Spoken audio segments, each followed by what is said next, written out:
Hi అండి. అందరికీ నమస్తే. మీరు టమాటో రసం ఎలా చేసుకుంటారు? మేమైతే ఇదే పద్ధతిలో చేసుకుంటాం. ఇలా చేస్తే మా ఇంట్లో అందరికీ నచ్చుతది. సరేలే సోదాపి ముందు ఎలా తయారు చేయాలో అది జెప్పు అంటారా? ఓకేనండి. చూద్దాం రండి. ముందుగా ఒక 5 టమాటోలు తీసుకోవాలి. శుభ్రంగా కడుక్కొని పైన బొడ్డు తీసేయాలి. ఇది మా ఇంట్లో ఓన్లీ ఇద్దరి కోసమే చేస్తున్నా. అందుకే నేను 5 టమాటోలు మాత్రమే తీసుకున్నా. మీ ఇంట్లో క్వాంటిటీ బట్టి మీరు తీసుకోండి. అలానే మిగిలిన అన్ని టమాటోస్‌కి పైన బొడ్డు తీసేసి టమాటోని ఈ విధంగా 4 భాగాలుగా చేసుకొని నీళ్ళల్లో వేసుకోండి. ఎందుకంటే టమాటో డైరెక్ట్‌గా వేసేస్తే కొన్ని టమాటోస్‌లో పురుగులుంటాయి. కాబట్టి ఇలా ముక్కలుగా కట్ చేసుకొని పురుగులున్నాయా లేవా చెక్ చేసుకొని అప్పుడు నీళ్ళల్లో వేసుకోండి. అలానే టమాటోస్ అన్నీ కట్ చేసుకున్నాక ఇందులోకి చిటికెడంతా ఉప్పు వేసుకొని పొయ్యి మీద పెట్టుకుందాం. జస్ట్ టమాటో కొంచెం మెత్తగా అయ్యే వరకు ఉడికించుకుంటే సరిపోతుంది.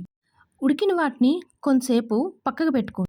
ఇప్పుడు ఆ టమాటోస్ చల్లగా అయ్యాక వాటిని ఈ విధంగా చేత్తో స్మాష్ చేసుకోండి. మొత్తం ఆ టమాటోస్ అన్నీ నీళ్ళల్లో కలిసేలాగా బాగా మెదుపుకోండి. ఇప్పుడు అందులో ఉన్న వేస్టేజ్ అంతా తీసేసి చిన్న నిమ్మకాయ సైజ్ అంతా చింతపండు తీసుకొని దాని రసంని ఈ టమాటో రసంలో కలుపుకోండి.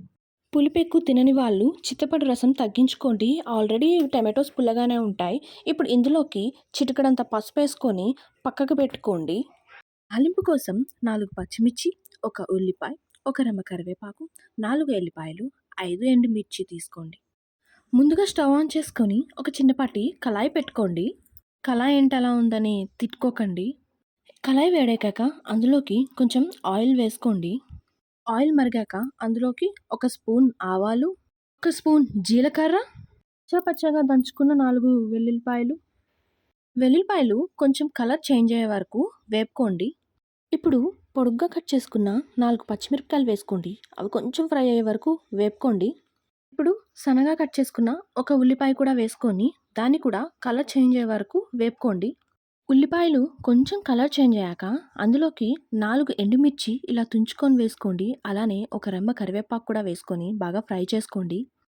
కొంచెం ఇంగువ కూడా వేసుకోండి. ఇది ఆప్షనల్ మాత్రమే. కంపల్సరీ వేయాలని ఏం లేదు. ఇప్పుడు ఈ తాలింపుని ఈ రసంలోకి వేసేసుకోండి. ఇప్పుడు ఈ రసంని హై ఫ్లేమ్‌లో ఒక పొంగొచ్చే వరకు మరిగించుకోండి. ఇలా పొంగొచ్చిన తర్వాత హై టు లో ఫ్లేమ్‌లోకి తిప్పుకొని ఒక్క 5 నిమిషాలు మరిగించుకోండి. అంతే. ఎంతో సింపుల్ అండ్ టేస్టీ టమాటో రసం రెడీ. చూసారు కదా!